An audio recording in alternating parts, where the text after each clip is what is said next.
Birthday हो बा anniversary किछि भी सेलिब्रेशन हो आउ से सेलिब्रेशन ने ऐड हुए हमर केक आउ से केक को अति सहज और सरल उपाय रे मु नहीं आसीची। Hi friends, welcome to my YouTube channel Jayashree food. Video टिकु नुआ देखुतिले लाइक करिवे, शेयर करिवे आउ सब्सक्राइब करिवे। पाखरे थिबा बेल आइकन टिकु प्रेस करिदेबे जहा द्वारा मोर नुआ नुआ वीडियो रो नोटिफिकेशन आपनक पाखरे पहुंची जिवो। आसंतु आरंभ करिबा आजिर रेसिपी। प्रथमे मु गोटे बाउल नै जाईछि, तेल 1/3 कप, दही 1/3 कप, पाउडर सुगर 1.5 कप। मु एठी बड़ डिश टे नेछि आउ लूण पकई देछि।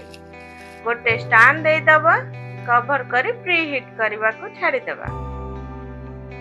एपटे आमर दही चीनी तेल को 1 ରୁ 2 मिनिट जाए फेंटी दबा। देखंतु आमर दही चीनी तेल बढ़िया से फेंटी हो गला। एबे नेक्स्ट स्टेप को जिबा। एही परी गोटे छानी नै जिबा। 1 कप मैदा, cocoa powder 1/4 cup, baking powder 1 teaspoon, 1.5 teaspoon baking soda आउ 1 पिंच लूण दे भल से छांकी देबा।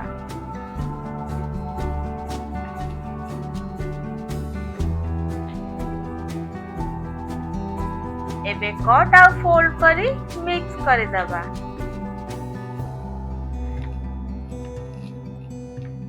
मु एठी 1 कप क्षीर नेछि। अल्प अल्प करी दे गोटे स्मूथ बैटर प्रस्तुत करिबा।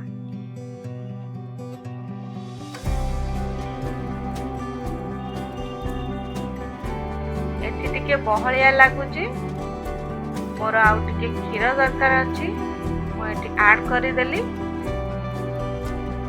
आउ देखंतु हमर एथर परफेक्ट बैटर प्रस्तुति हेछि, ना पतला ना मोटा हेछि। मु एबे गोटे केक टिन नै जाईछि आउ मु बटर पेपर यूज न करी सिलिकॉन केक मोल्ड व्यवहार करिछि, जहा द्वारा केक टी बिना कष्ट रे भल से बाहर जीवो। एबे गोटे ब्रश सहायता रे तेल लगेई केक मोल्ड रे ढाली दबा। आमे तैयारी करथिबा बैटर टिकु एही बड़ी टैप कर देबा, जहा द्वारा एयर बबल्स सब बाहर जीवो। ए प्री हीट होइतिबा हमर डिश रे केक टिन टिकु रखी देबा 30 ରୁ 40 मिनिट जाए लो रु मीडियम जाए। एबे ढांकुणी काढी देखिबा हमर केक टी केमिति होइछि। केक टी हमर परफेक्ट बनिछि, छुरी रे किछि भी लागिनी। देखंतु एबे आमे केक टी को ठंडा हवा पई छाडी देबा।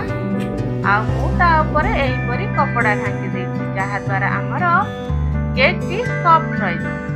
एबे गोटे सॉस पैन नै जाइछि चॉकलेट गनाश बनेबा पई। Cocoa powder 1/3 cup, cornflour 1 tablespoon, चीनी 1.5 कप। एबे भल से मिसई दबा।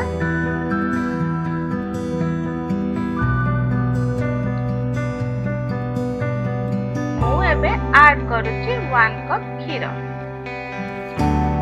एबे आमे भल से फेंटी दबा।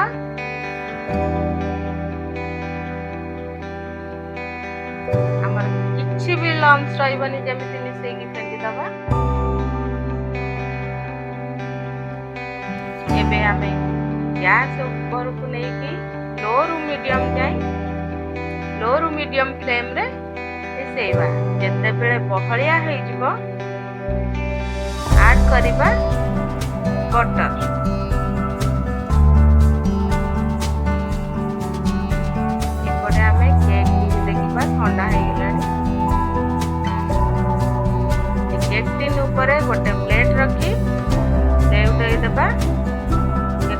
କାଢ଼ିଦେବା। କେକ୍ ମୋଲ୍ଡକୁ ଉଠେଇ ବ୍ୟବହାର ଦେଖନ୍ତୁ ଆମର କେକ୍ଟି କେତେ ପରଫେକ୍ଟ ଆଉ ସ୍ପଞ୍ଜି ବନିଛି। ଏବେ ଆମେ ଚକୋଲେଟ୍ ଗନାଷ୍ଟିକୁ ଦେଇ କେକ୍ଟି ଡେକୋରେଟ୍ କରିଦେବା। ଏହିପରି ମୁଁ ଗୋଟେ ଚାମଚ ସାହାଯ୍ୟରେ କେକ୍ ଉପରେ ସ୍ପ୍ରେଡ୍ କରିଦଉଛି। ଦେଖନ୍ତୁ ସୁନ୍ଦର ଦେଖାଯାଉଛି ନା? କେକ୍ଟି ଆମର ଆହୁରି ଟିକେ ସୁନ୍ଦର ଦେଖାଯିବା ପାଇଁ ମୁଁ ଏଠି କିଛି ସ୍ପ୍ରିଙ୍କଲ ଆଡ୍ କରୁଛି ଡେକୋରେଟ୍ ପାଇଁ।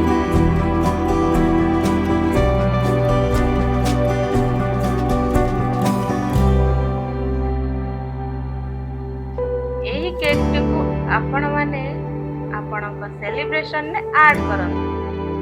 ଆପଣ ଯାହାଙ୍କ ପାଇଁ ଏହି କେକ୍ଟି ବନାଇବା ସେ ନିଶ୍ଚୟ ଖୁସି ହେଇଯିବେ। ଏବେ ଆମ କେକ୍ଟି ଦେଖନ୍ତୁ କେତେ ସୁନ୍ଦର ଦେଖାଯାଉଛି।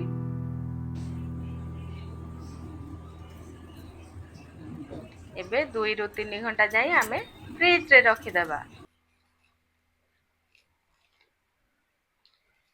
କେକ୍ ରଖିବାର ଆମର 2 ରୁ 3 ଘଣ୍ଟା ହୋଇଯାଇଛି। କେକ୍ ଆମର ପରଫେକ୍ଟ ବନିଛି। ଥ୍ୟାଙ୍କ